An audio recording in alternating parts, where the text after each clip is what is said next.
Shtetet e Bashkuara kanë sinjalizuar se janë të gatshme të rinisin operacionet ushtarake kundër Iranit, nëse situata e kërkon, ndërsa përpjekjet diplomatike për një marrëveshje afatgjatë mbetet të pasigurta. Duke folur në margjinat e dialogut Shangri-La në Singapore, sekretari amerikan i mbrojtjes deklaroi se SBA disponon kapacitetet dhe rezervat e nevojshme për të vepruar ushtarakisht kudo që të jetë e nevojshme. Ne kemi më shumë se sa duhet burime dhe aftësi për të përballuar çdo skenar, si në rajon, ashtu edhe në nivel global. Jemi në një pozicion shumë të favorshëm. Në të njëjtën linjë, komanda qendrore e SBA-s deklaroi se forcat amerikane mbeten të vendosura dhe vigjilente në të gjithë rajonin e lindjes së mesme. Sipas burimeve, negociatorët amerikan dhe iranian arritën të enjten një marrëveshje paraprake që synon zgjatimin e anëpushimit për 60 ditë dhe hapjen e negociatave mbi programin bërthamor iranian. Megjithatë, dokumenti ende pret miratimin përfundimtar nga presidenti Donald Trump. Trump ka bërë të qartë se nuk do të jap dritë jeshile për asnjë marrëveshje që nuk garanton se Irani nuk do të zhvillojë kurrë armë bërthamore. Ai ka kërkuar gjithashtu dhe rihapjen e menjëhershme të ngushticës së Hormuzit për lundrim të lirë dhe heqjen e çdo mine detare e cila mund të pengojë trafikun ndërkombëtar. Sipas burimeve të administratës amerikane, presidenti zhvilloi të premte një takim 2 orësh me këshilltarët e tij në Shtëpinë e Bardhë,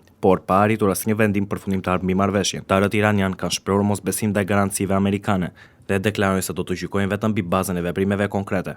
Megjithëse të dyja palët kanë akuzuar njëra tjetrën për shkelje të anëpushimit gjatë javëve të fundit, kanalet diplomatike kanë mbetur të hapura dhe bisedimet vazhdojnë, ndërsa e ardhmja e marrëdhënieve SBA-Iran mbetet ende e paqartë.